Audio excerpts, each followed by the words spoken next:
네, 오늘 성경 통독은 23강이고요. 그리고 사무엘하 딱 오늘까지 마쳤습니다. 그래서 우리가 지난 주에는 사무엘상을 했었죠. 사무엘상 하면서 다윗 하나님께서 기름 부음 받은 다윗이 예, 사울 왕에 쫓겨서 10년 이상을 갖다가 도망단자 생활하다가 이제 결국은 사울 왕이 죽고 나서 유대의 왕으로 이제 세워지는 거기까지를 살펴보았습니다. 아직까지 온 이스라엘 왕이 되지 않았어요. 지난주까지는.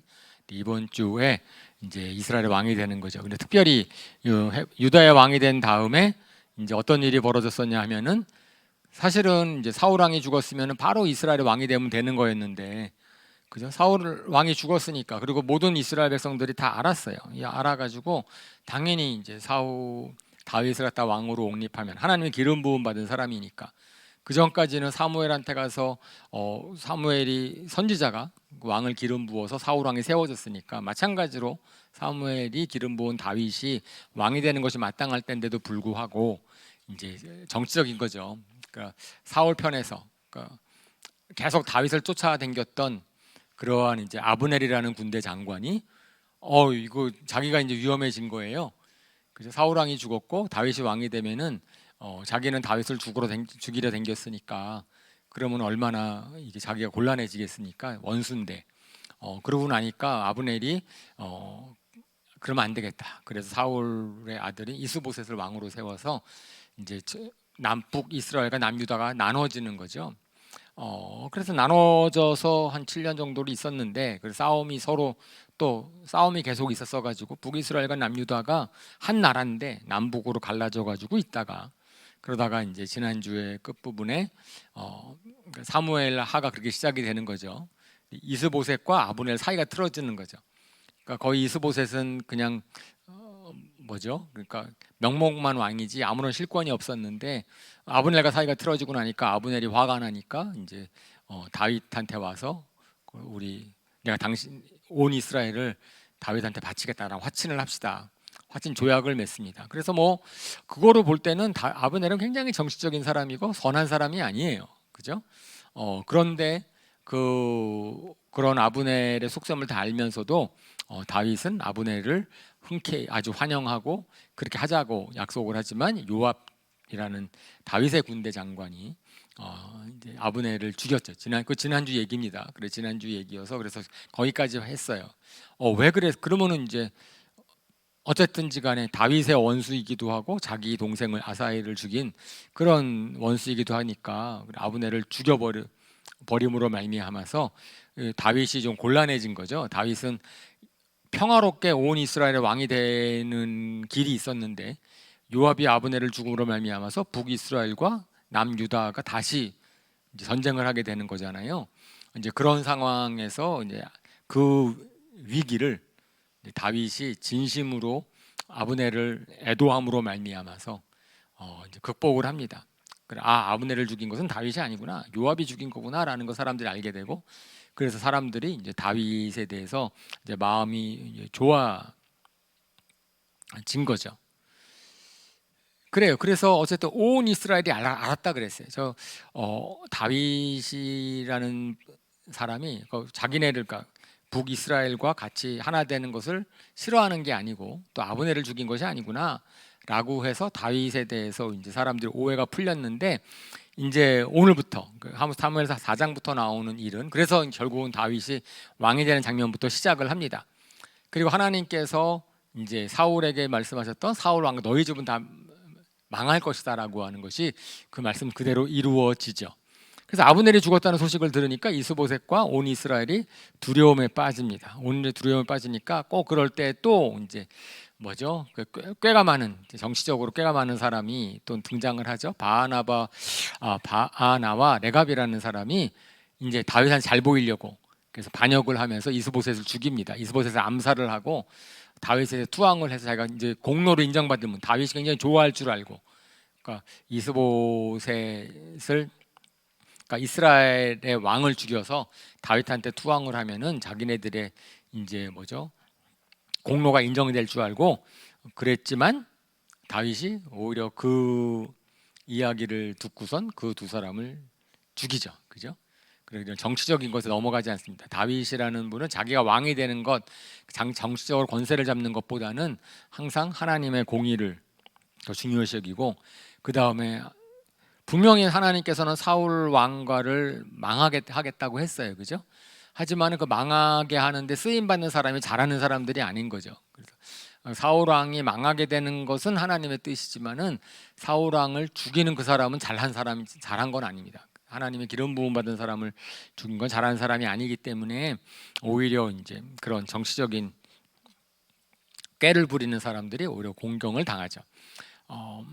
그리고 나서 이제 사울 왕가에는 요나단의 아들 미스보셋이라는 아들이 살아남아 있는 것을 갖다가 이제 먼저 소개를 합니다. 그래서 5살 때 유모가 아이를 땅에 떨어뜨렸는데 그래서 자리를 절게 되는 그 사울의 이제 집안의 종인 시바라는 종이 나중에 뒤에 이 무비보셋과 시바 얘기가 나오기 때문에 그 앞에 잠깐 소개를 하는 거죠. 그래서 시바가 무비보셋을 섬기고 그러면서 다윗은 이제 무비보셋을 굉장히 후대하죠. 요나단의 아들이니까, 요나단과의 영원한 언약을 맺었으니까.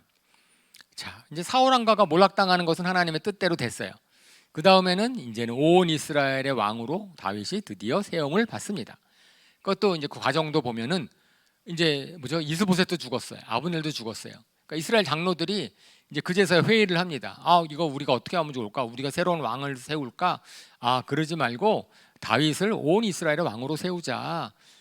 근데 이 과정을 보면은 이스라엘 장로들은 그 전부터 알고 있었거든요. 다윗한테 가서 우리는 당신이 기름 부음 받은 것을 알고 있습니다. 그랬는데 왜 지금까지 머뭇머뭇거리고 있었는지, 그죠? 그것이 다 이제 사람들이 우리가 그러는 거죠. 하나님의 뜻이 무엇인지는 안다 할지라도 그것이 나에게 좀 유리하지 않으면 그걸 그대로 따르지 않으려고 하는, 정치적으로 이스라엘 장로들도 어쨌든지 간에 뭐 아브넬 때문이었든지 어쨌든지 간에 유다와 전쟁을 하고 적이었었거든요. 그러니까 거기에서 이제 다윗을 왕으로 세우자라는 말을 하지 못했던 거고, 뭐 겁이 많아서 그랬든지 어쨌든지 간에. 근데 상황이 이렇게 되고 나니까 사실은 이스라엘 백성들이 참 이스라엘 사람들이 나중에 보면은 계속해서 다윗에 대해서는 다윗에 되게 의심합니다. 이스라엘 장로들은. 그래서 기회가 되면은 계속해서 다윗 반대편에 서요. 그래서 신기하죠, 그죠? 하나님이 뜻이 무엇인지 알고 있었고, 하나님이 다윗을 왕으로 세운 걸 알고 있었음에도 불구하고 시시각각 아니면 뭐 계속 기회가 생길 때마다 다윗과 대적하는, 다윗과 반대되는 쪽에 이제 서는 것을 보면서 이것이 참 이게 자기의 세력을 유지하는 것, 그것이 얼마나 그들한테는 중요한 건지, 하나님의 뜻보다는 그걸 중요시 여기는 거죠. 반대로 다윗은 철저하게, 그러니까 정말 다윗은 신본주의자예요. 다윗은 어떠한 일도 자기의 힘으로 그것을 이루려고 하지 않습니다. 사실은 이스라엘이 약해졌어요. 그러니까 이스보셋도 죽었고 뭐 이렇게 됐다고 치면은 사실은 다윗이 이스라엘을 칠 수도 있어요. 다윗이 아브넬이 죽은 다음에 바로 칠 수도 있고요. 그러니까 다윗이 왕이 되는 것을 갖다 이거 하나님이 나를 왕으로 세우셨으니까 내가 통일을 시켜야 되겠다라고 하는 것을, 근데 이거 그거죠. 목적이 좋다고 해서 방법이 정당화되지 않는다. 다윗은 항상 하나님의 방법을 구한 거예요. 하나님의 뜻이 무엇인지. 결국은 하나님의 때 하나님의 방법으로 그것이 이루어졌어요. 자기의 방법으로 이루어지려고 하지 않았다라고 하는 거죠. 그래서 이스라엘 백성들이 평화롭게 다윗을 왕으로 기름을 부어서 왕으로 삼습니다. 이게 가장 평화롭게 된 거예요. 생각해 보면은 이스라엘과 정말 이렇게 무력으로 이긴 것이 아니고 하나님의 약속이니까. 하나님이 왕으로, 다윗을 볼 때 제가 지난주에도 얘기했지만 사실 다윗은 어렸을 때부터 계속 모습이 참 정말 다윗이라는 사람을 묵상해보면 특별한 사람이에요. 어떻게 이런 생각을 할 수 있지? 어떻게 이런 생각을, 제가 오늘 다 얘기하면 주일에 할 말이 없을까봐 좀 어쨌든 다윗은 특별한 사람입니다. 근데 특별히 이제 그거를 보는 거지. 만약에 다른 사람이었으면 다른 사람과 너무나 구별되는 거지요. 그래서 다윗이 성경에서는 30세의 왕이 돼서 40년을 다스렸다. 그래서 7.7년하고 6개월은 유다에서 다스리고 33년을 이제 예루살렘에서 다스렸다라고 기록을 합니다. 그러면서 다윗이 왕이 된 다음에 제일 먼저 한 것이 예루살렘을 수도로 삼은 거예요. 그러니까 다윗의 근데 보면은 또 재밌는 게 재밌다기보다는 의아한 게 시온 산성에 여부수 족속에 살고 있었다는 겁니다. 그죠? 시온 산성, 다윗 산성, 예루살렘, 그 당시까지 예루살렘은 정복을 하지 않고 있었다는 거예요. 그죠? 아니 사사 시대도 지나갔고 사울도 왕이 돼가지고 오래 다스렸는데 아직도 그런 가나안 거기 예루살렘이라는 핵심 부위가 정복되지 않았다는 말이야. 근데 사실은 그랬다는 겁니다. 그래서 시온 산성에 있는 또 여부수 족속들은 얼마나 교만했는지 다윗은 올라오지도 못할 거다라고 막 이렇게 자랑했었거든요. 근데 다윗이 이제 그곳을 이제 베냐민 지파의 땅이고요. 실질적으로 남유다의 헤브론은 유다의 중심지지만 온 이스라엘 다스리기 위해서는 헤브론은 중심지로 적합하지 않다. 그래서 오히려 딱 중간에 있는 베냐민 지파 땅에 있는 예루살렘을 갖다가 수도로 삼습니다. 그죠? 그래서 다윗성이라고 명명을 하고요. 그래가지고선 이제 그곳에 이제 두로 왕 히람의 도움으로 궁궐을 짓는. 그러므로 이스라엘의 왕으로 세움을 받습니다. 그리고 나서 왕이 된 다음에는 사실은 그때까지의 적은 블레셋이었어요. 그죠? 왜냐하면 골리앗도 사울 왕이랑도 싸운 게 블레셋이고, 그래서 그 사사 시대는 항상 강한 적이 있는데 그 이제 사울 왕 시대부터 계속해서 적이 블레셋이었는데 다윗 왕이 끝냅니다. 사실은 사울 왕이 죽은 것도 블레셋과의 전투에서 죽었고, 그러니까 다윗이 왕이 된 다음에도 적은 블레셋인데 또 이스라엘의 왕이 된 다윗을 갖다 블레셋이 공격을 하는 겁니다. 다윗은 누구였어요? 얼마 전까지만 해도 가드 왕 아기스의 종이었어요. 블레셋 나라에 속해 있어 피신하고 있었던 사람이거든요. 그러니까 사실은 다윗이 헤브론의 왕이 되고 유다 지방의 왕이 됐을 때 블레셋은 그냥 다윗을 별로 경계 안 했을 것 같아요. 왜냐하면 북이스라엘, 그러니까 사울 왕이 그쪽이 세력을 블레셋의 적군이잖아요. 근데 블레셋과 사울 왕이 적이었는데 다윗이 북이스라엘 그 적이야. 그러면 적의 적은 가까울 수 있잖아요. 더군다나 다윗은 자기 편에서 피신도 했었고, 그러니까 사실은 유대 왕이 되었을 때 블레셋 사람들은 다윗에 대해서 별 경계도 안 하고 그냥 오히려 이제 북이스라엘과 잘 싸우고 있으니까 그냥 그랬을 거예요. 근데 아뿔싸 다윗이 이스라엘 왕이 된 겁니다. 그러니까 이제는 갑자기 이제 블레셋은 다윗이 이제 적이 된 거예요. 적 나라의 왕이 된 거잖아요. 그러니까 혼을 내주려고 전투를 한 거죠. 그래서 우리가 저 다윗의 나라를 이스라엘과 공격해야 되겠다. 그래서 블레셋이 먼저 공격을 합니다. 그랬는데 두 번에 걸친 전투에서 블레셋을 완전히 격파를 하죠. 그러면서 다윗이 계속 물어보죠. 하나님 어떻게 하면 싸우면 이기겠습니까? 사실은 얼마 전까지 사울 왕이 블레셋이랑 싸울 때 블레셋은 사울 왕을 죽인 경험이 있거든요. 근데 왜 그랬어요? 사울 왕이 하나님한테 계속 물어봤는데 하나님 답을 안 하셨어. 어떻게 싸워야 될지. 근데 다르죠. 다윗은 하나님께 물어봤더니 하나님께서 이렇게 싸워라 저렇게 싸워라 딱 전략을 주니까 그래서 이겼단 말이에요.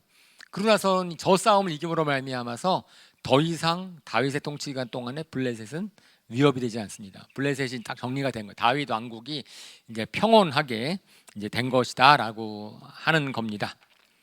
그죠? 그래서 제일 먼저 순서를 보면은 다윗이 왕이 된 다음에 일단 수도를 옮겼어요. 수도를 옮기고 블레셋 적군을 갖다가 무찌르면서 드디어 이제 평화로운 통치 기간에 딱 왕으로서의, 사실은 블레셋이 쳐들어온 것은 다윗이 공격한 게 아니기 때문에 어쩔 수 없이 방어를 한 거니까, 사실 예루살렘에 딱 그 다윗의 생각에는 일단은 전체 왕국이 세워진 다음에 예루살렘에 수도를 딱 세우고 나서 그 다음에 제일 먼저 하고 싶었던 것이 바로 언약궤를 옮기는 거죠. 근데 그 사이에 블레셋이 공격한 게 낀 겁니다. 블레셋이 공격을 했으니까. 그래서 실질적으로 다윗에게 있어서는 다윗은 계속 보면은 다윗은 하나님의 나라를 위하는데 자기가 쓰임 받는 거라는 생각을 하고 있다는 것 자체가 참 놀라운 거예요. 다윗은 자기가 왕으로 기름을 받았지만은 스스로 왕이 되기를 원치 않았고 자기가 탐하지 않았고 왕의 자리를 탐하지 않았고 왕의 자리를 갖다가 계속해서 지키려고 애쓰지도 않았고 자신은 항상 이제 하나님께 쓰임 받는 종. 그러니까 사무엘이 얘기한 거랑 똑같습니다. 사무엘은 뭐라 그랬냐면은 너희가 왕을 구하지만 그건 정말 잘못된 건데 하지만 왕이 하나님께 순종하면 하나님이 복 주신다. 사실은 왕이 하나님께 순종하면 그러니까 실질적으로 이 나라를 다스리는 분은 누구다? 하나님이다. 왕은 하나님께 순종함으로써 그냥 대리 통치하는 것이다라는 개념, 그 개념이 확실한 사람이에요. 그러니까 참 놀라운데 사무엘이 그렇게 얘기하는 거를 그대로 순종한. 사실 하나님의 나라는 그러니까 질서가 있으니까 왕이 있는 거고. 하지만은 딱 이제 그 왕이 그 다윗 왕이 얼마나 하나님을 갖다 우선시했는지 보면 언약궤를 예루살렘으로 옮기는 거죠. 사실은 사울 왕도 언약궤로 옮길 수 있었어요. 그죠? 왜냐하면은 엘리 제사장 시대에 블레셋과의 싸움에서 빼앗긴 다음에 언약궤가 기럇 여아림으로 올라와 있었거든요. 그러니까 이스라엘 땅에 와 있었는데 사울은 자기가 왕이 된 다음에 언약궤는 신경도 안 썼어. 그러니까 언약궤가 있었어요. 언약궤가 있었는데 신경도 안 쓰고 있다가 다윗이 왕이 돼가지고 제일 먼저 한 것이 하나님의 언약궤를 예루살렘으로 옮기려고 하는 거죠. 그러면서 왜? 제가 좀 전에 얘기한 것처럼 다윗은 평생 가운데 이 나라는 하나님의 나라이기 때문에 하나님의 방법대로 다스려야 된다.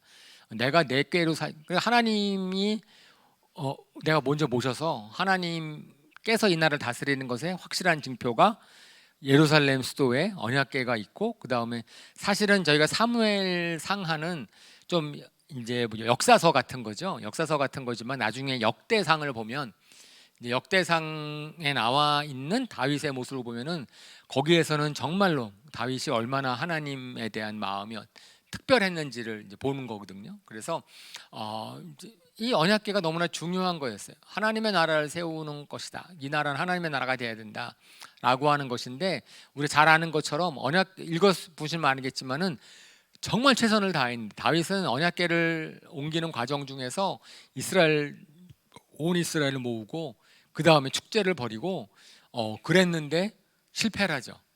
왜 그랬어요? 언약궤를 수레로 옮기려고 했어요. 왜 갑자기 뜬금없이 수레인가? 그랬을 때에 그것은 블레셋에서 언약궤가 기럇 여아림으로 올라올 때 수레를 타고 왔거든요. 그러니까 블레셋 사람들은 아무것도 모르니까 수레에다가 이제 언약궤를 실어가지고 보냈단 말이에요. 그러니까 그렇게 언약궤가 왔기 때문에 아마 그 도시의 사람들이나 그래도 되는 건 줄 알았을지 모르겠어요. 그냥 그때 언약궤 그렇게 왔으니까 수레를 옮기는 것이 더 편했다고 생각했을지 모르겠죠. 어쨌든 언약궤를 수레로 실어온 그것을 보고선 하나님의 방법이 아닌데 하나님의 언약궤를 어떻게 올려야 되는지에 대해서 경계를 하셨었거든요. 그래서 악기를 연주하고 3만 명의 군인이 막 가고 그랬는데 무슨 일이 벌어진 거예요? 갑자기 수레를 몰던 소가 약간 날뛰니까 언약궤가 수레에서 떨어지려고 하니까 너무 깜짝 놀라가지고선 어떻게 했어요? 언약궤를 우사와 아이오가 수레를 끌고 가다가 언약궤를 딱 만지죠. 언약궤를 안 떨어뜨리려고 만지고 잘못한 것도 아니에요. 안 떨어뜨리려고 만졌는데 어떻게 돼요? 우사가 죽죠. 그래서 베레스 우사라고 하는 이제 우사를 쳤다. 하나님이 우사를 쳤다라고 하는 저 우사가 잘못한 겁니까? 아닌 것 같아요. 그죠? 아닌 것 같은데 그런데 하나님께서는 하나님의 말씀을 특별히 언약궤에 대해서 굉장히 하나님께 경고하신 게 있거든요. 그러니까 민수기 4장에 보면은 언약궤를 옮길 때 어떻게 옮기라고 자세히 설명하고 있고요. 그럼 하나님의 거룩한 것은 죄 있는 사람이 만지면 죽는다는 겁니다. 그러니까 죄 있는 사람, 그 제사장, 특별히 하나님께서 허락한 사람만이 만들 수 있는 거다. 그랬는데 상황이 어찌됐든지 간에 그런 우사가 언약궤를 만지는 것은 하나님께서 굉장히 중요하게 경고하셨던 것을 어긴 것이 돼버려가지고선 하나님이 경계로 어쨌든 우사를 치셨습니다. 하나님이 심판한 거예요. 하나님이 심판하니까 분위기가 되게 쌓였겠죠, 그죠? 정말 다윗은 전심으로 하나님을 모시고 싶어야 했고 하나님을 에 대해서 축제를 벌이고 있었는데 그때 하나님이 그럼에도 불구하고 당신의 거룩하심을 나타내셨어요. 너희의 마음, 우리는 마음만 받으시니까 하나님의 마음만 받으시면 이래도 좋은 거 아니야라고 생각할지 모르지만은 하나님은 어떤 하나님이냐면 거룩하신 하나님, 함부로 할 수 없는 하나님. 하나님의 말씀은, 그러니까 우리가 마음이 그렇다 그래서 하나님의 말씀을 함부로 어기면 안 된다는 거예요. 하나님의 말씀을 함부로 어길 수 없다는 겁니다. 그러니까 뭐이 정도는 괜찮을 거야. 내가 하나님이랑 친하니까 그런 거랑은 좀 구별될 필요가 있는 거죠. 그래서 사람들이 다윗이 굉장히 화가 놀라고, 아마 다윗이 자기한테 화가 났을 거고 하나님한테 화를 냈을 리는 없고 다윗이 굉장히 겁냈을 거예요. 근데 이것이 뭐가 다른 거냐면은 이겁니다. 가인과 아벨의 얘기 아시죠? 하나님께서 가인이 딱 제사를 드렸는데 이제 가인의 제사를 안 받았어. 가인의 제사를 하나님이 안 받으셨단 말이야. 아벨의 제사를 받으니까. 그럼 어떻게 해야 돼요? 하나님이 나쁜 분이네, 내 제사를 안 받아, 이렇게 되는 건 가인처럼 되는 거죠, 그죠? 그러니까 우리가 어떤 애가 저한테 지나가다 인사를 딱 했는데 제가 인사를 안 받았어. 예. 그러면은 사실은 제가 인사를 안 받았으면은 그 애가 선생님 왜 인사 안 받으셨어요? 이렇게 물어보는 게 정상 아닐까요? 착한 애라면 삐딱하게 인사를 해서 내가 기분 나빠서 안 받을 수도 있고, 다양한 이유가 있을 터인데 자기가 잘못했을 수 있는데, 그런데 내가 인사를 안 받았다는 것 때문에 막 저를 갖다 욕하고 막 그러면 누가 잘못한 거예요? 실질적으로는. 그러니까 가인과 아벨도 가인이 안 받았으면은 제사를 안 받아서 하나님께 물어봤어야지. 왜 제사를 안 받았습니까? 이렇게 얘기를 하고, 그럼 자기가 고쳐야 되는데 자기가 화가 난 거야. 그런 거랑 비교가 되는 거죠. 다윗 같은 경우는 하나님이 자신의 마음을, 언약궤를 모시고 싶어하는 그 마음을 안 받으셨어. 그러니까 다윗은 하나님을 원망한 것이 아니고 자기가 뭘 잘못했는지 굉장히 두려워하기 시작한 거예요. 그래서 하나님은 정말 두려우신 분이시구나라는 걸 깨닫고 나서, 그래서 그 궤를 당장 못 옮기고 오베데돔이라는 사람의 집에 잠깐 머물죠. 그러면서 아마 반성을 했겠죠. 제가 왜 그랬을까? 아마 깨달았을 거예요. 이것이 하나님 원하시는 방법이 아니었구나. 그래서 이제 오베데돔의 집이 석 달 동안의 언약궤가 있으면서 아주 하나님 복을 주셨다라는 얘기를 듣고 나니까, 그 하나님이 내가 뭘 잘못했는지를 알고 나서 다시 언약궤를 옮기죠. 다시 언약궤를 옮길 때에는 여전히 또 축제를 벌이고, 그 다음에는 하나님의 말씀하시는 규정을 그대로 따릅니다. 그래서 언약궤를 갖다 메고 옮기는 거죠. 제사장을 통해서 메고 옮깁니다. 그러면서 다윗은 그 앞에서 힘차게 춤을 춰요. 힘차게 춤을 쳐서 우리가 이제 뭐 찬양도 하잖아요. 우리 막 즐겁게 찬양, 다윗이 춤추는 걸 보고선, 근데 사울의 딸인 미갈이 다윗을 업신여기죠. 그럴 때 다윗이 대답하는 것은 주님을 찬양하는 일 때문이라면은 나는 더 낮아지고 싶다. 난 낮아져도 괜찮다라고 합니다. 자기 체면을, 하나님 앞에서는 너무나 어린아이 같고, 하나님 앞에서는 하나님이 자신의 마음을 받아주셨다는 것도 너무 감사한 거예요. 그러니까 예배를 드렸는데 그 예배를 하나님이 받아주셨다는 것이 다윗에게는 너무 감사해서, 그 감사하는 것 때문에 기뻐서 춤을 추는 거죠, 그죠? 하나님이 나의 예배를 받아주셨다. 사실은 우리가 어떻게 예배를 드리든지 간에 아까 제가 얘기한 가인과 비교하자면, 나는 하나님께 이렇게 예배를 드렸으니까 뭐 나는 괜찮아, 이렇게 되는 게 아니고, 사실은 예배를 드리는 사람이 정말 중요한 것은 나의 예배가 하나님 앞에 받아질 만한 예배인가, 이제 그런 것이 참 중요한 거죠, 원래는. 그리고 그것에 우리 관심을 가져야 되는데, 다윗이 바로 그런 예배자다. 그래서 다윗이 그야말로 예배자. 다윗이 정말 근데 이렇게 제가 이제 다윗을 통해서 보면서 놀란다고 하는 것은 뭐냐면은, 이게 어디서 나왔을까? 구약의 율법에서는 절대로 안 나오는 겁니다. 구약의 율법은 절대로 안 나오는 거예요. 그러면 구약의 사람들은 하나님을 춤추면서 예배한 적이 없나요? 아니, 있어요.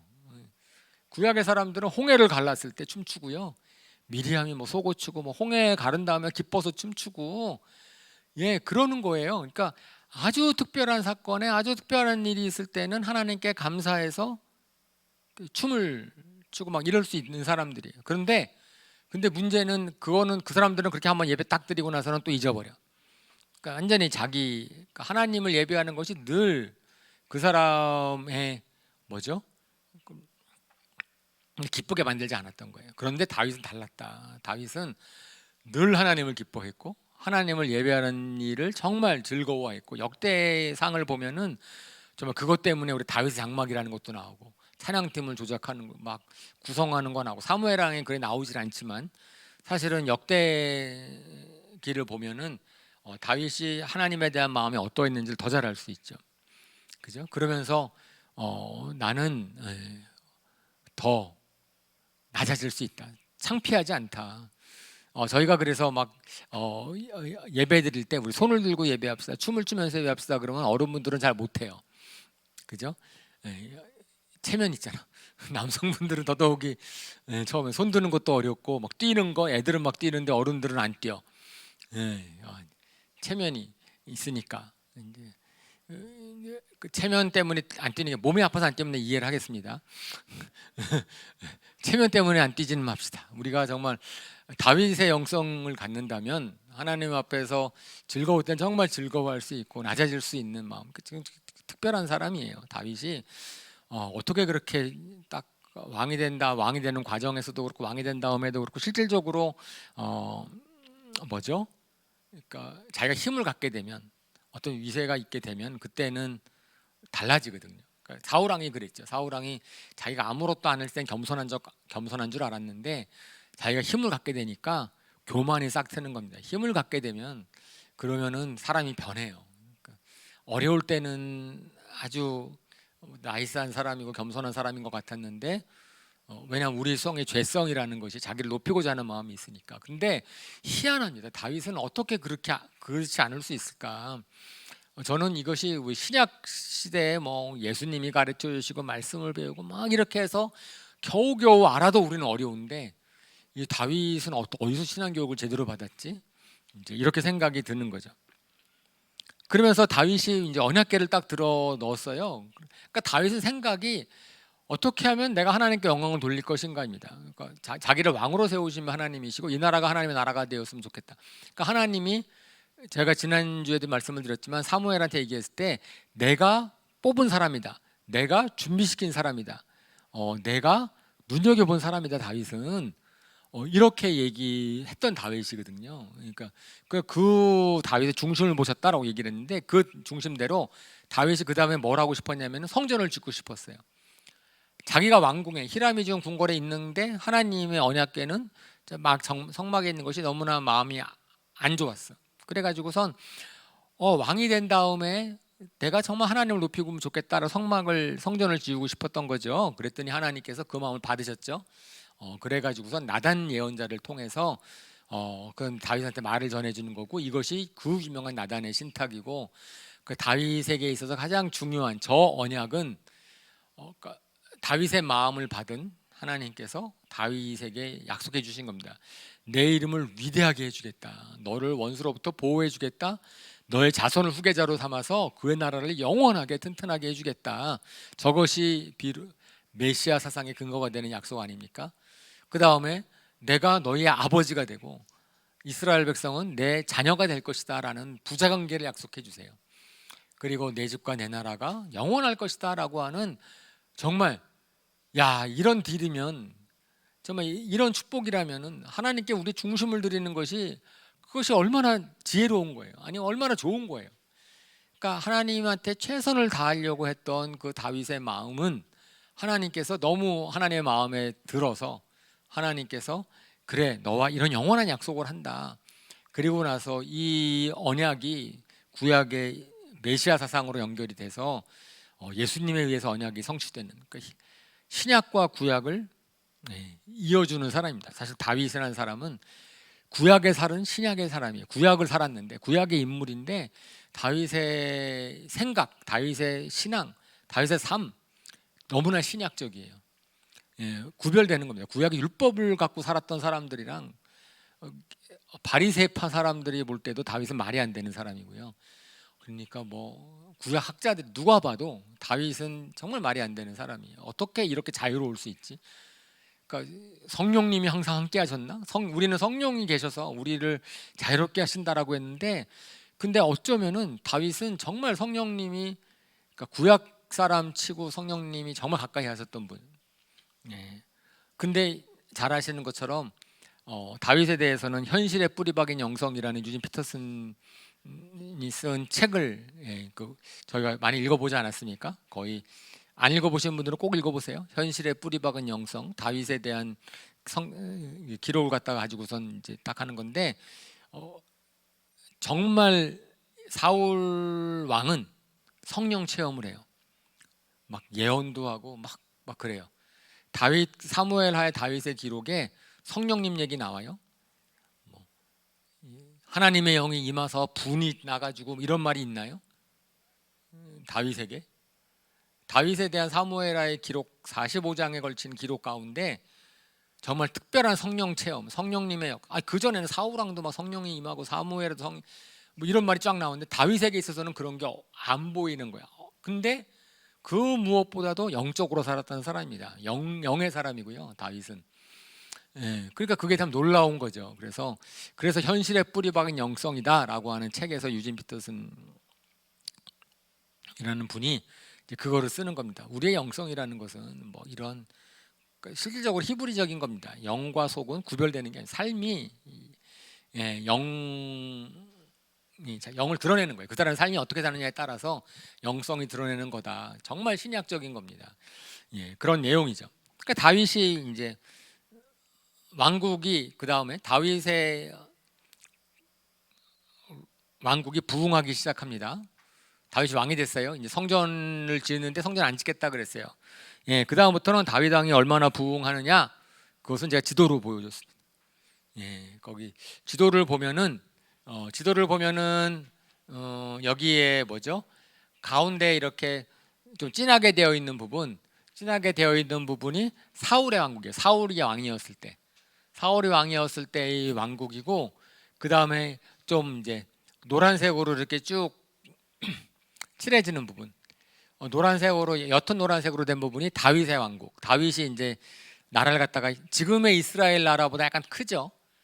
지금의 이스라엘보다 약간 큰 나라를 갖다가 다윗이 뭐 이제 딱 점령을 합니다. 그 다음에 이제 솔로몬은 더 나라를 키우게 하는 건데, 그래서 이제 블레셋을 먼저 굴복시켰다고 얘기했습니다.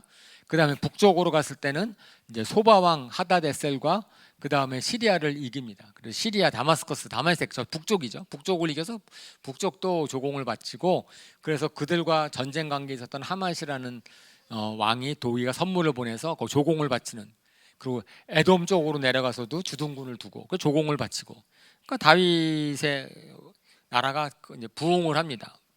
그러니까 하나님이 적군을 다 이기게 하시고 부흥을 하는 장면이 쫙 나오죠. 그래서 다윗의 관리들로서 요압은 군사령관이 되고, 여호사밧은 역사기록관이 되고, 스라야는 서기관이 되고, 제사장은 뭐 이렇게 사독과 아히멜렉이 되고, 그 다음에 분하나는 뭐 그렛과 블렛 사람의 지휘관이 된다. 뭐 이런 식으로 이제 다윗의 이제 정치가 딱 안정화되기 시작을 합니다. 안정화되기 시작을 하고, 그 다음에 이제 문제가 생기기 시작을 하는 거죠. 사실은 선자는 넘어질까 조심해라라는 것이 다윗 왕에도 딱, 다윗이 정말 너무나 신실하게 하나님의 나라를 세우고 이끌고 부흥시키고 편안해졌는데, 그런데 이제 암몬이라는 나라, 그러니까 블레셋은 이제 꼼짝 못하는데 이제 암몬이라는 나라가 다윗 시대에 이제 대적을 합니다. 그래서 사실은 사울 왕이 암몬 왕 아하스와 조약을 맺은 적이 있거든요. 암몬 왕 아하스가 길르한 야베스를 한번 사실 사울이 왕이 됐을 때 사울이 첫 번째로 이제 세운 공적이 뭐냐면은 암몬을 이긴 거예요. 그러니까 암몬 왕 아하스가 길르한 야베스를 공격했을 때 사울 왕이 하나님의 영이 임하자 분노가 나가지고선 친 거거든요. 그래서 구해준 거거든요. 암몬왕 나하스와 조약을 맺습니다. 그 암몬왕을 갖다가 전쟁에서 이기고 그랬을 때 사울이 이제 왕위가 굳건해졌거든요. 그러니까 오랜 기간 동안 암몬이랑 사실 암몬이라는 나라는 사울 왕이랑 조약을 맺긴 하였지만 그죠? 전쟁에 져서 맺은 조약이거든요. 그러니까 속어에 응어리가 있는 거죠.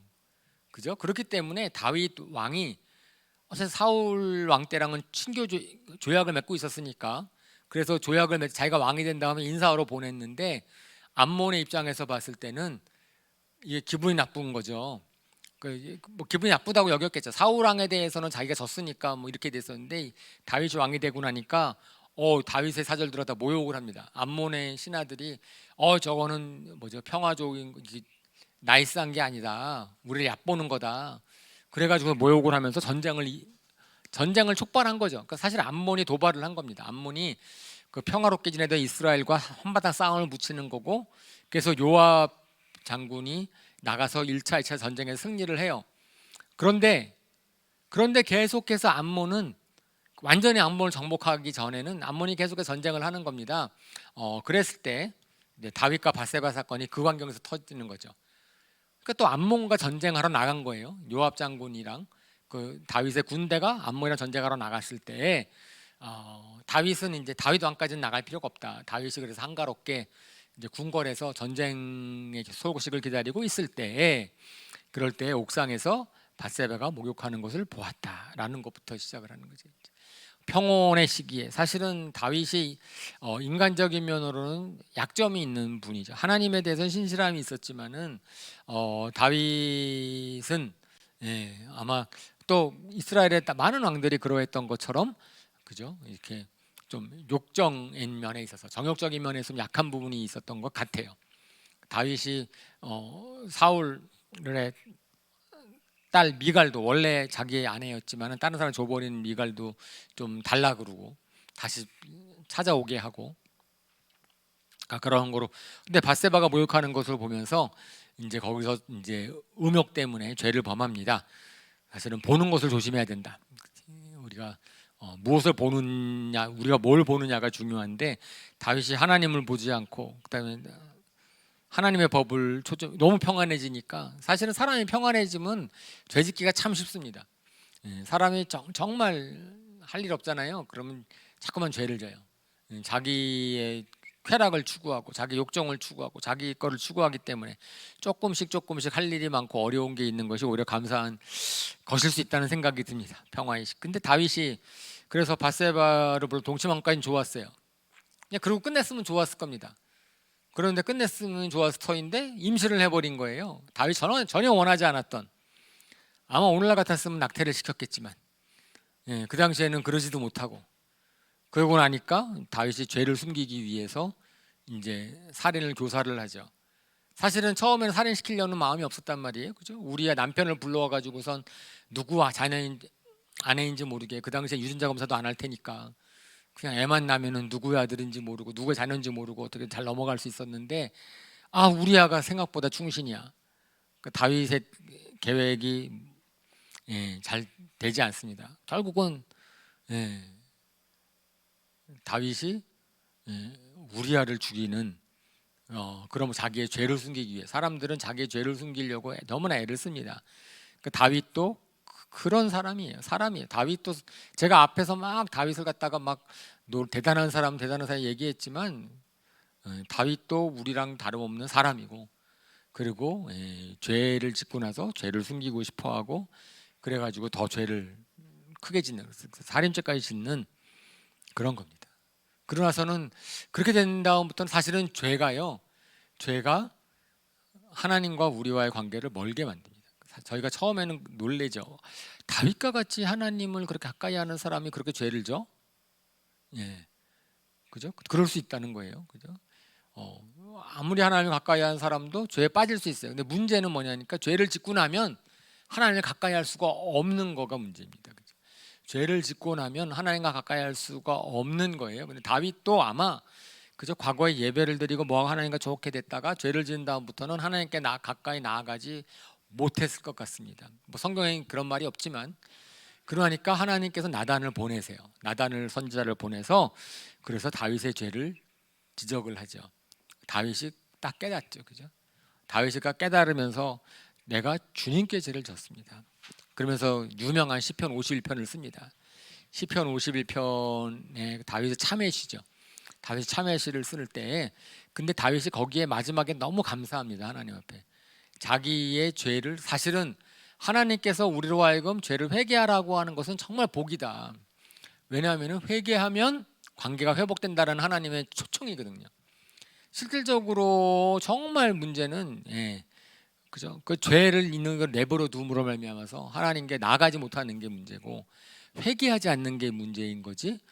하나님께서 나한테 회개의 기회를 주셨다라고 하는 것은 너무 감사한 것이기 때문에 다윗이 나중에 하나님을 찬양하는 거로 끝나는 거죠. 그래서 참회의 시를 졌는데 사실은 그렇다 그래서 그 죄값을 다윗 왕이 다 면하게 되지 않았어요. 하나님께서 다윗에게 죄의 값을 묻습니다. 이게 회개고 이게 용서예요. 하나님께서 우리의 죄를 용서해 주실지 모르지만은 우리가 범한 죄의 결과는 남습니다. 그러니까 죄의 결과는 남지요. 그 결과를 회개한 사람, 용서받은 사람은 그의 결과를 겸손하게 감당하면 되는 겁니다. 그걸 갖다가 감당할, 그러니까 죄가 그렇게 아주 용서받은, 우리가 사람들이 이제 기독교에 대해서 가장 착각하는 게 그거예요. 이거 기독교는 편하기도 해. 죄를 짓고 나서 용서해주면 끝이라고 그래. 그죠? 그런 것 때문에 밀양이라는 영화가 나오고. 그러니까 이게 근데 사실은 그거는 죄에 대한 회개를 잘못 오해한 사람들이 만들어낸 영화죠. 정말로 진정으로 회개한 사람들은 그럴 수가 없죠. 자기가 지은 죄의 결과에 대해서는 본인이 감당을 하고 책임을 지고 미안해하고 사람이 그렇게 돼야 되는 겁니다. 하나님께서 그걸 말씀하세요. 너가 이 죄를 졌기 때문에 너희 집안에서 칼부림이 떠나지 않을 것이다. 너희 아내들은 대낮에 욕을 볼 것이다. 그리고 밧세바가 임신한 아이는 죽을 것이다.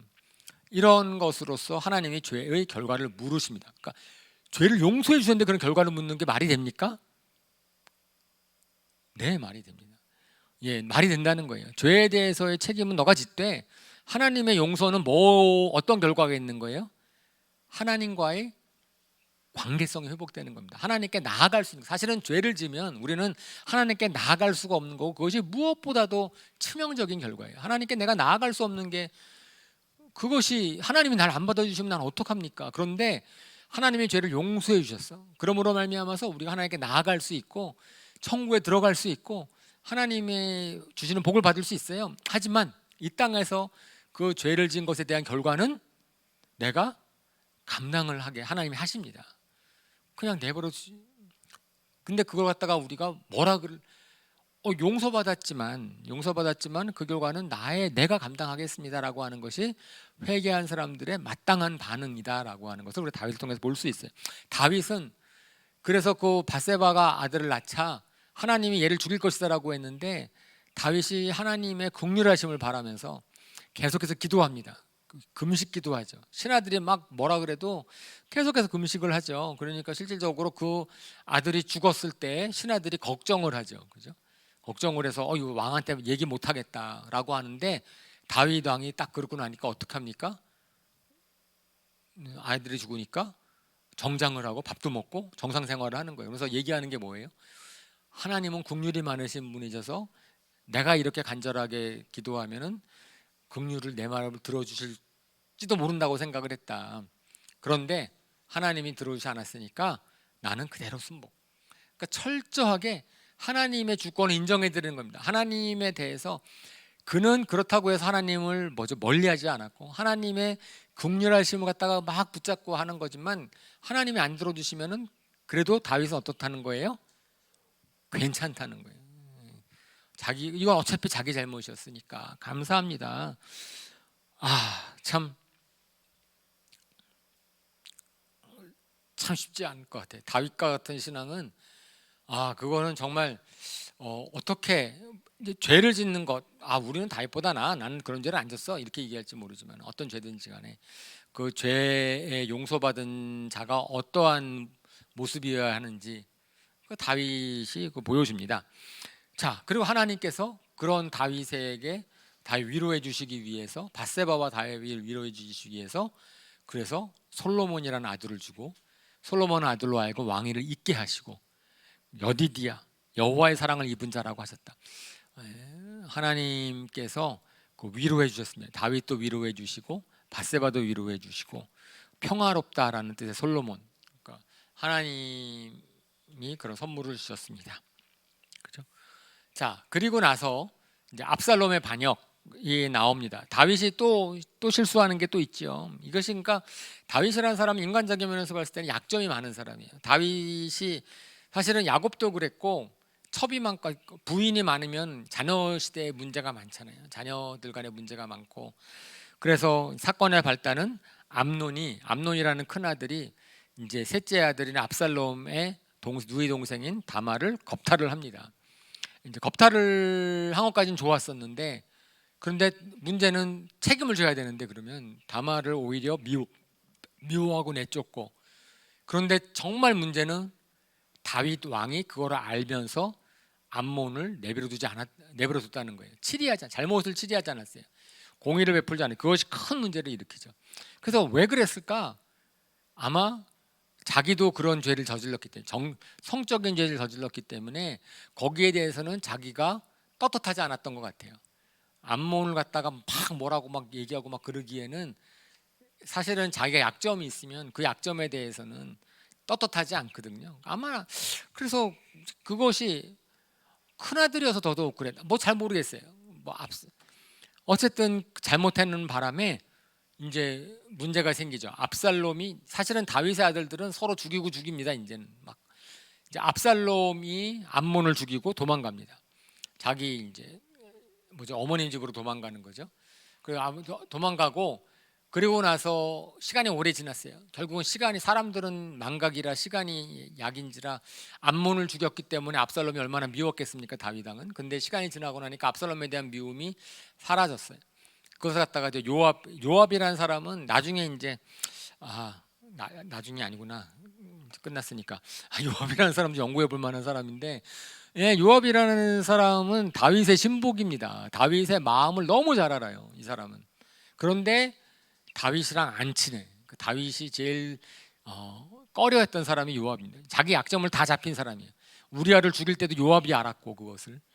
그 다음에 다윗이 앞으로, 요압이라는 사람은 다윗의 약점을 꽉 붙잡고 나서 자기의 권력을 유지하고 자기 멋대로 하는 사람이에요. 그러니까 다윗의 마음을 정말 요압이라는 사람이 다 알고 있었죠. 그러니까 요압이 압살롬을 부르라고 하고, 그래서 이제 압살롬을 데려왔는데, 그럼에도 불구하고 다윗 왕이 압살롬을 만나주지 않습니다.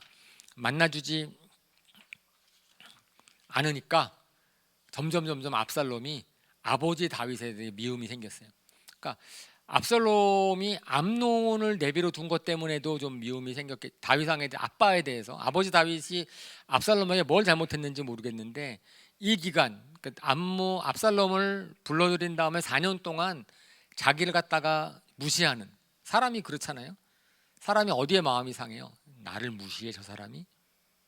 그럼 원수가 되는 겁니다. 저 사람이 감히 나를 무시해. 그러니까 아버지였는데도 불구하고 자신을 갖다가 소홀히 여기는 아버지에 대해서 반감이 가졌던 것 같아요. 그러면서 길게 롱텀 계획을 세웁니다. 압살롬이 굉장히 교묘한 사람이에요. 4년 동안 백성들의 마음을 빼앗죠.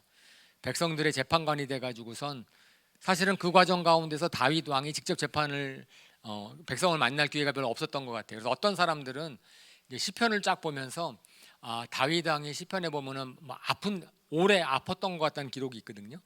그래서 이 시기가 다윗 왕이 아팠을 시기가 아닌가, 병으로 아프고.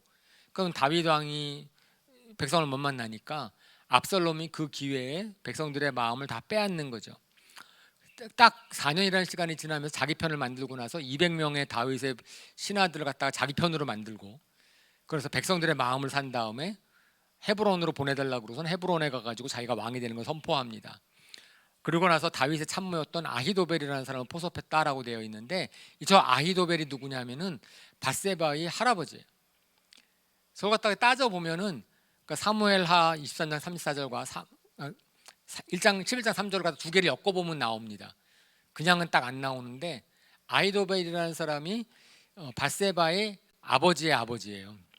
그러니까 이제 이 사람 책사긴 하지만 정략가이긴 하지만 이제 다윗 왕에 대해서는 조금 이제 서운한 게 있었겠죠, 그죠?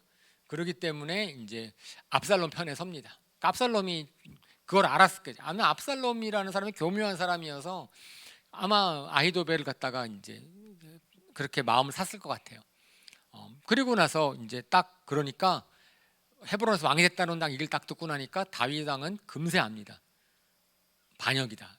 내가 나를 쳐들어오겠구나라는 걸 알아서 압살롬이 헤브론 왕했다는 소리만 딱 듣고 나서 다윗 왕이 도망갑니다. 그죠? 다윗 왕이 도망가고 정세를 딱 파악을 했어요. 이거는 민심이 다 압살롬이 돌아갔다는 걸 알아요. 그래서 압살롬을 피해서 도망가죠. 도망가는데 도망가는 사람들을 보면은 또 의미가 있습니다.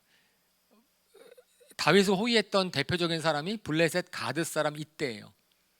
블레셋은 원수였는데 가드는 굉장히 가까운 곳이죠. 가드왕 아기스 밑에서 다윗 왕이 숨어 있었고 아마 그 숨어 있는 기간 동안에 알게 된 사람이 아닐까? 그래서 이때라는 사람이 나중에 보면은 다윗의 용사들 보잖아요. 그러면 이방 사람들이 많이 있습니다. 다윗이라는 사람이 다윗의 왕가를 딱 이루었을 때 다윗은 편협하지 않았어요. 유대, 이스라엘 그런 사람들만을 위한 왕이 아니었습니다. 하나님의 나라가 어떠해야 되는지를 다 알았던 사람이에요. 그래서 오히려 이방 민족 블레셋 가드 이때가 600명을 데리고 다윗을 호위를 합니다. 그리고 다윗이 왕에 남겨두는 사람이 있어요. 왕을 지키라고 후궁 10명을 남겨두고 사독과 아비아달이 원래는 옥새를 가지고 언약궤를 가지고 그래가지고선 이제 다시 쫓은 거예요. 왜냐하면은 언약궤가 있는 곳이 왕이다라는 생각을 하고 있으니까 하나님의 나라는 그러니까 다윗이 뭐라 그래요? 언약궤를 갖다 둬라. 예루살렘 언약궤는 나랑 있는 게 아니고 예루살렘 하나님 나라에 있어야 되는 것이다. 하나님이 나를 다시 예루살렘으로 돌아오게 하시면 그러면 그런 것이고 그렇지 않으면 어쩔 수 없는 것이니까 그래가지고선 제사장 갖다 사독과 아비아달을 다시 돌려보냅니다. 그리고선 그 아들들 아히마스와 그 요나단이라는 사람 연락병으로 두고 그 다음에 다윗의 친구 후세 아들 갖다가 성에 남겨둬 가지고선 그래서 아히도벨의 계략을 좀 이제 파악해서 자기가 날려달라고 하는 그런 걸 나누죠. 그렇게 막 다윗이 이제 도망가는 차에 시바라는 무비보셋을 섬겼던 종이 와가지고선 다윗 왕을 섬깁니다. 그러면서 무비보셋을 모함을 하죠. 그죠? 사울 왕의 아들인 무비보셋, 요나단의 아들인 무비보셋이 지금이 복수할 기회라고 생각을 하고 있습니다라고 모함을 하면서 옵니다. 그리고요 또 사울의 먼 친척인 시므이가 또 저주를 합니다. 돌을 던지고 먼지를 뿌리고 막 저주를 해요. 그랬을 때 제가 그거는 한번 설교 때도 말씀을 드렸지만 다윗이 아주 쿨하게 반응을 하죠. 그죠? 뭐라 그런다고요? 주님이 시킨 것이니 내버려둬라. 주님이 절대로 시켰을 리가 없는데, 그죠? 시므이가 나쁜 사람이어서 그 사람이 막 했을 터인데 다윗은 그것에 대해서 저는 주님이 내버려 두신 것일 수 있다. 내 아들이 나를 죽이려고 하는 판에 저 사람이 저 사울 저 사람이 하는 것이 나는 괜찮다 라고 하는 겁니다. 그러면서 이 압살롬을 피해서 도망가는 때에 쓴 시편들이 여러 개가 있어요. 시편 3편, 시편 55편, 56편 이걸 읽어보면은 그 다윗 왕이 심정이 나옵니다. 그 다윗은 자기가 정말로 힘들었을 때 어떻게 그 힘든 걸 이겼어요? 하나님한테 하소연해서 이겼어요. 그리고 나서는 다른 사람들 앞에서는 아주 쿨합니다. 야, 정말 다윗 왕의 비결이죠. 다윗 왕이 어떻게 저렇게 담대할 수 있을까? 근데 다윗 왕의 심정은 시편에서 하나님께 다 토로하는 거죠. 그래서 계속 얘기하는 게 만약에 원수가 나를 괴롭혔으면 나는 괜찮았을 터인데 그게 아니라 나랑 같은 상에서 밥을 먹던 친구가 나를 배반했다. 그들이 나를 죽이려고 하고 나를 미워하고 나를 보복한다. 그 배신감. 그걸 갖다가 막 토로하는 시예요. 그리고 그런 겁니다. 그러고 나서 다윗과 압살롬이 이제 전투를 하죠. 원래 아히도벨이라는 사람이 계획을 세워서 후군과 동침하도록 하고 그 다음에 다윗을 추격하여서 다윗 왕을 죽이려고 합니다. 하자 그래요. 그랬을 때 이제 다윗의 친구이고 후세라는 사람이 이제 오히려 다른 계략을 내죠. 다윗을 보호하기 위한 계략을 냅니다. 이 다윗 왕을 몰라서 그렇습니다. 다윗 왕은 용사인데 저렇게 지금 쳐들어갔다가는 화가 잔뜩 나 있을 텐데 그러면 큰일 납니다. 한두 명이라도 요나단의 그러니까 압살롬의 군대가 졌다라고 생각을 하면은 사기 떨어지니까 안 됩니다. 우리 내일 합시다. 내일. 지금 당장 쫓아가지 말고 내일 군대를 다 소집해서 갑시다. 이렇게 꾀를 내죠. 이런 계약을 세우니까 사실은 그 다음 날 실질적으로 다윗이 전열을 정비하고 다윗 왕과 압살롬의 군대 전투를 하는데 그 가운데서 압살롬이 죽임을 당합니다. 근데 그 과정 가운데서 하나님께서 다윗이 부탁을 하죠. 압살롬을 제발 죽이지 말아달라. 나는 내 아들이지만 내 아들이기 때문에 나의 적이지만 좀 호의를 베풀어 달라라고 얘기를 합니다. 그런데 그것을 알고선 요압이 죽입니다. 사실은 요압은 다윗 왕이 살려주기를 원했던 사람들을 다 죽여요. 자기를 위해서 이제 그러는 거죠. 그러니까 다윗 왕의 통치이기 이제 마지막 이제 고 압살롬의 반역이 저렇게 끝남으로 말미암아서 다윗 왕이 이제 마지막 통치이기가 시작이 되는 겁니다. 그래서 다윗이 왕으로 복귀를 한다. 근데 이 희한한 게 압살롬이 반역을 했을 때 이스라엘 백성들이 다 압살롬 편에 선 거예요. 그러니까 다윗이 안 겁니다. 다윗이 압살롬이 반역을 했을 때 이스라엘 사람들이 다 압살롬 편에 섰어요. 다윗 편에 안 서고 반역하는 자의 편에 섰습니다. 왜 압살롬 편에 섰을까? 그리고 다윗 왕이 돌아올 때도요. 다윗 왕이 돌아올 때도 그래서 다윗 왕이 유다 지파한테 사랑을 보내요. 나를 왕으로 다시 옹립할 때 너 유다 지파한테 좀 나를 도와달라 그래요. 유다 지파가 왕을 호위하고 이제 다윗 왕을 요단강을 건너죠. 나중에 그것이 이제 큰 문제가 되죠. 또 이스라엘과 유다 지파의 갈등의 원인이 됩니다. 이스라엘 지파가 유다 지파한테 왜 우리를 안 불렀느냐 이렇게 얘기를 하는 거죠. 실질적으로 온 이스라엘 사람들이 압살롬 편에 섰었거든요. 다윗이 실질적 심정적으로 다윗이 믿을 만한 자기를 지지해 주는 지파는 유다 지파인 거예요. 그러니까 이스라엘은 사울 왕에 섰던 편이고 그러니까 계속 다윗 왕을 왕으로 모시긴 했지만은 기회만 되면 틈만 나면은 어쨌든 다윗 자기네들을 그러니까 어떤 면에서는 자기네들을 다윗이 싫어할 것이다라고 하는 괜한 그런 심정 때문에 계속 반대편에 서는 것 같아요. 그래서 다윗은 온 이스라엘의 왕이 되고 싶어 했는데 이스라엘 사람들은 그냥 속에서 다윗에게 자기가 밉보였다 이런 마음이 좀 있는 게 아닌가 싶어요. 근데 다윗 왕은 다릅니다. 다윗 왕은 딱 압살롬의 군대 압살롬을 이겼단 말이에요. 요압을 죽였잖아요. 그러니까 압살롬의 군대 장관인 아마사를 자기가 군대 장관으로 삼으려고 합니다. 다윗 왕이 이제 딱 선포한 거예요. 압살롬의 군대 장관인 아마사를 내가 군대 장관으로 삼겠다. 왜? 다윗 왕은 통합하고 싶은 거예요. 적을 적으로 만들고 복수하려고 하는 게 아니고 적을 포용을 해서 그러니까 다윗 왕의 생각은 계속해서 온 이스라엘 하나님 그러니까 그 가운데서 분열이 없고 그래서 좀 아마사를 자기 군대 장관으로 삼고 싶은 거예요. 그랬더니 어떻게 돼요? 요압이 그 얘기를 듣고 나서 아마사를 죽여요. 자기가 군대 장관인데 아마사가 군대 장관이 되면 자기는 어떻게 돼?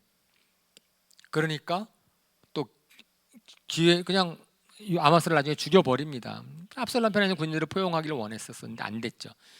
그러고 나서 이제 시므이가 오니까 시므이도 용서해주고 무이보셋이 오니까 무이보셋에 대한 오해도 풀고 그리고 자기가 망명 때 도와줬던 바르실레라는 사람한테 은혜를 갚고자 하고 이렇게 또 돌아오고 나니까 또 불량배 세바라는 사람이 나타나서 이스라엘 사람들 부추겨가지고선 다윗 왕을 갖다가 또 대항하도록 합니다. 그래서 세바의 반역이 또 생겨요. 압살롬의 반역 딱 하고 나니까 또 이스라엘 사람들을 부추겨가지고선 야 우리는 저들과 다윗과 적 아니요 같이 할 수 없는 사람이니까 다윗에 대항하자. 그랬더니 성경 표현에 의하면은 온 이스라엘이 세바를 쫓았다 이렇게 나와요. 그죠? 그런데 이게 참 사울 지방과 다윗 간의 오랜 분쟁의 골이 정말 깊어요. 정말 이게 지역 싸움 비슷한 거죠. 오늘날에 있어서 우리가 왜 호남과 영남의 갈등이 없어져야 되는데 그냥 너무 달라. 그냥 그냥 우리가 남이가가 그냥 끝이야. 그냥 뭐 그런 거. 이거 역사가 있으니까 갈등이 잘 풀어지지 않는 거죠. 꼭 그런 것 같아요. 그냥 우리 인간의 죄된 모습이죠. 주님 안에서 해결돼야 되는데, 하나님 안에서, 하나님의 나라 안에서 해결돼야 되는데, 다윗은 하나님의 나라의 사람이지만 이스라엘 백성들은 그렇지 못했기 때문에 계속 이런 일이 벌어집니다. 그런데 결국은 이제 또 그 세바라는 사람의 반역도 아주 지혜로운 여인에 의해서 또 해결이 되죠. 그 아벨이라는 성으로 돌아갔는데 아주 슬기로운 여인 한 사람이 전쟁을 없애고, 그래서 잠언에서 얘기하는 겁니다. 예, 지혜로운 말 한마디가 성읍을 살리고 전쟁을 막고 승리를 일으킨다라고 얘기하는 겁니다. 그리고 나서 이제 기브온 사람한테, 그러니까 이거 기브온 사람의 보상하는 문제도요, 제가 지금 얘기하는 건데, 사울 왕은 정말 인본주의 사람이에요. 그런데 하나님께 왕이 됐지만 그분은 유다와 이스라엘 백성들을 위하는 마음이 특심했습니다. 그래서 자기의 백성들을 위해서 기브온이라는 가나안 거민을 죽인 거예요. 그러니까 성경에는 이렇게 표현합니다. 사울 왕은 이스라엘과 유다 백성을 편파적으로 사랑했다라고 표현하고 있어요. 근데 그것이 하나님 보시기에 죄였습니다. 왜? 기브온 사람들은 여호수아 때 이미 약속을 한 거거든요. 그냥 죽이지 않고 영원히 같이 살기로. 그랬는데 사울 왕이 그 가나안 거민 출신이었던 기브온 사람들을 갖다가 죽인 거예요. 그러고 나니까 그들이 하나님한테 원망했겠죠. 하나님이 그들의 원망을 듣고 나서 기근을 보냈다라고 되어 있습니다. 그래서 3년 동안 기근을 보냈는데 다윗 왕이 물어본 거죠. 왜 그랬습니까? 그랬더니 죄 때문이다. 왜? 서원을 깨트린, 언약을 깨트린 죄다라고 해서, 그래서 그 언약을 풀기, 그 죄를 갚기 위해서 사울의 자손 7명을 달라. 그래서 사울 7명을 죽이고, 그러고 나서 사실은 사울의 자손 7명은 또 그냥 죽은 거잖아요. 그죠? 자기네 잘못으로 죽은 건 아니잖아요. 그러니까 다윗이 또 그 사람들을 또 위로하죠. 어쨌든 그러니까 사울 왕의 집안의 모든 시체들을 다 모아 한 군데서, 그래서 사울 집안의 장사를 지내주는, 그러니까 다윗이, 그러니까 그 다음에 이제 다윗의, 아이고 시간이 빨리 지나갔죠. 근데 다윗이 그것을 이제 찬양을 부릅니다. 다윗의 승전가를 딱 부르는데, 예, 승전가를 평화롭게 이제 압살롬 반역도 끝나고 다 좋아서 이제 승전가를 부르는 찬양은 시편 18편에 나와 있고 사무엘하 22장에 나와 있습니다. 근데 그 앞에 다윗이 늙었어요. 이제 다윗이 30세 왕이 돼가지고 저 승전가는 좀 나이가 많이 든 다음에 부른 것 같습니다.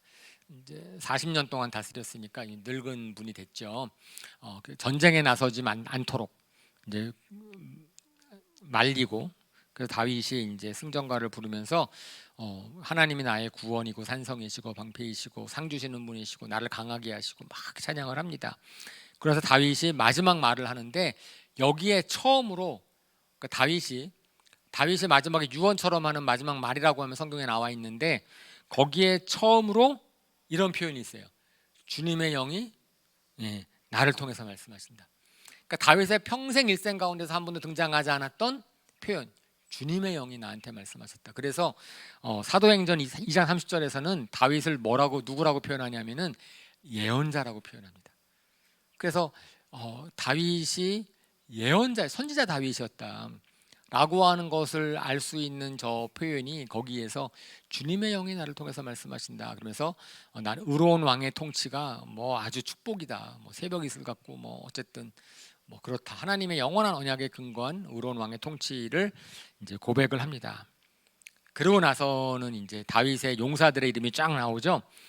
다윗의 용사들, 다윗의 명예의 전당이라고 할 수 있는 용사들이 나오고, 그러면서 이건 다윗이 피난할 때, 사울 왕으로 도망갈 때부터 쫙 다윗을 지켜줬던 사람들이 쫙 나옵니다. 그러면서 세 용사의 무용담, 요셉 바세벳이랑 엘르아살과 산마라는 사람이 나오고, 그 다음에 30인의 특별 부대에 쫙 나와요. 그런데 거기에 보면은 이제 지역별로 나열된 것으로 순서가 뭔지는 잘 모르겠는데, 근데 이제 참고로 보면은 그 다른 지역 사람들, 유대 사람이랑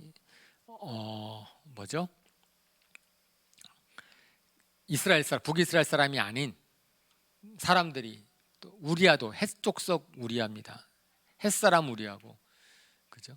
뭐 그런 아까 이때 얘기한 것도 마찬가지고 그런 거를 보면은 다윗은 여러 사람들 주변에 있는 이방 족속이나 다른 족속도 자기의 군대 장관으로 삼았고 자기를 호위하게 만들었어요. 다윗은 어쨌든 통합, 연합, 화합하는 하나님의 나라를 세워야 된다는 것을 알고 있었으니까 하나님의 나라의 대적은 멸하지만 하나님 나라에 대해서 같이 할 수 있는 사람들은 같이 해서 오히려 그들이 다윗을 섬기게, 다윗의 용사로 세워지게끔 한 그런 리더십을 발휘했던 분입니다. 마지막 하나 장면이 이제 오늘 이것을 사무엘하 24장에 인구조사 사건이 나오죠. 근데 그 표현이 이렇게 되어 있었어요. 하나님이 이스라엘에게 진노하셔서 다윗을 부추기셨다. 근데 저 표현이 하나님이 부추겨서 인구조사를 하셨어? 그런데 역대상 2장 21장 1절 동일한 곳에서는 사탄이 이스라엘을 치려고 다윗을 부추겼다라고 표현하고 있습니다. 그러면서 저것을 갖다가 이제 하나님이 죄를 허용을 하셨다, 죄 짓는 거를 갖다 내버려 두셨다, 그냥 그렇기 때문에 하나님 부추겼다라고 표현한 것 같은데, 다윗이 좀 말년에 평화롭고 막 그래. 아까도 밧세바를 범했을 때도 마찬가지인 것처럼 이 마찬가지도 분별력이 떨어진 것 같아요. 인구조 자기를 과시하고 싶어하는 마음이 좀 생겼던 것 같고, 그것을 또 다윗의 군대 장관인 요압은 이런 분별력이 있어요. 잘못됐다는 걸 알아요. 다윗한테 이러시면 안 됩니다라고 얘기를 했는데, 그러니까 요압도 굉장한 어쨌든 구약적인 믿음의 사람입니다. 뭐가 옳고 그른지에 대한 분별력이 있고요. 다윗에게 직언을 하는 사람인데 문제는 다윗과 마음이 통하진 않았죠. 다윗이 무시를 합니다. 요압의 막. 근데 나중에 다윗이 죄를 깨닫죠. 그래서 자기의 죄, 내 나라가 얼마나 큰가, 그 인구조사를 하고 싶어하는 그것이 죄라는 것을 깨닫고, 그러니까 죄를 깨달으니까 하나님이 갓선지자를 보내서 또 죄에 심판합니다. 죄를 깨달았는데 그 죄에 대해서 하나님이 또 벌하세요. 그래서 3가지 벌을 주시는데 그 중에서 하나를 골라라. 그러니까 다윗은 내가 하나님한테 벌 받고 싶다. 그래서 전염병을 갖다가 3일 동안 이제 오게 하고, 그 중에서 하나님이 긍휼함심 때문에 이제 그거 갖다가 3일 동안 내내 하는 것이 아니라 중간에 그만두게 하시고 제단을 쌓게 하십니다. 근데 그 제단을 쌓는 곳이 좀 중요한 곳이어서 제가 끝까지 이제 그 설명을 드리는 아라우나의 타작마당에 제단을 쌓는데, 그곳이 솔로몬의 성전이 세워지는 곳이고 그다음에 아브라함이 이삭을 바친 곳. 그러니까 결국은 아마 그것 때문에 이 사건을 갖다가 사무엘하가 중요하게 기록한 것 같아요. 솔로몬이 성전을 세운 곳, 아브라함 이삭을 바친 곳, 다윗이 하나님께 제단을 쌓아서 그런 마지막에 이제 벌 받는 것으로부터 이제 용서받는 장소. 그 다윗의 나라가, 다윗 통치했던 그런 다윗의 나라에 대한 얘기가 사무엘하에 길게, 참 우리는 다윗 정말 오래 공부했고요. 그리고 역대상을 보면은 이것보다 훨씬 더 많은, 그러니까 실질적으로 다윗과 관련된 기록은 아마 신약 성경으로 따지면 사도 바울이 기록한 사도 바울과 관련된 기록보다도 많을 거예요. 양으로 볼 때는. 다윗 시편은 다윗이잖아요. 그러니까 다윗이라는 사람이 성경에서 굉장히 중요한 역할을 하고 있는 분인데, 저희가 우리 참 좋은 것 같아요. 왜냐하면은 이것은 한 인물의 역사니까 그 사람의 삶을 보면서 신앙이 있는 사람은 어떻게 다른가. 우리가 지난주에 거룩함에 대해서 얘기를 했는데 구별된다는 게 뭔가, 그것을 다윗을 통해서 우리가 좀 생각해 보는 시간이었기를 바랍니다. 우리 이 시간에는 시간이 됐으니까 우리가 찬양하고 우리 그 다음에 기도하겠습니다. 다윗이 고백하는 시편 18편, 제가 사무엘하 22장에 시편 18편이랑 똑같아요. 그 시편 18편을 갖고선 한 노래입니다. 나의 힘이 되신 여호와. 일어나셔서 우리 부르실까요? 나의 힘이 되신 여호와. 나의 힘이 되신 여호와여, 내가 주님을 사랑합니다. 주는 나의 반석이시며 나의 요새시라. 주는 나를 건지시는 나의 주 나의 하나님, 나의 피할 바위시요 나의 방패시라. 나의 하나님, 나의 하나님, 구원의 뿌리시요 나의 산성이라.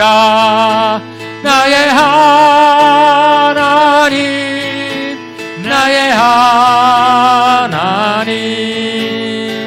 그는 나의 여호와, 나의 구세주, 생명이신 여호와여, 내가 주님을 찬양합니다.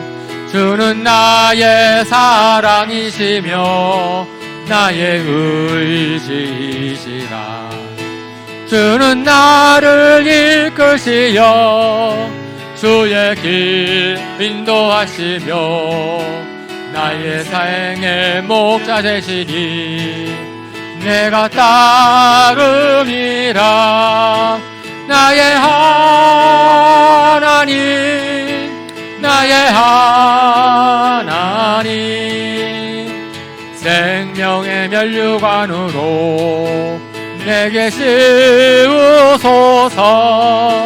나의 하나님, 나의 하나님, 그는 나의 여호와, 나의 구세주. 아멘.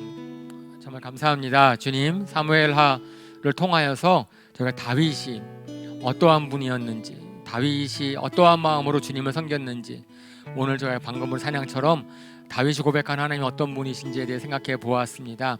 하나님 왕이었지만 결코 하나님 자신을 왕으로 여기지 않았고 하나님이 왕이시라고 고백을 하면서 하나님의 왕되심을 나라에 선포하려고 했던 다윗, 하나님 그러기 때문에 왕위를 빼앗겼을 때에도 전혀 개의치 않아야 했고, 하나님 오로지 주님께서 다윗을 어떻게 받아들여 주시는 것인지에 초점을 맞추고 있었던 하나님 그런 모습을 봅니다. 하나님 정말 그것이 신앙인 것을, 그것이 믿음인 것을, 그것이 거룩함인 것을, 하나님 그것이 주님을 믿는 도리인 것을 저희가 성경 말씀을 통해서 깨닫게 하시니 감사를 드립니다. 하나님 정말 말씀을 주심을 감사를 드리며 예수님의 이름으로 기도합니다. 아멘.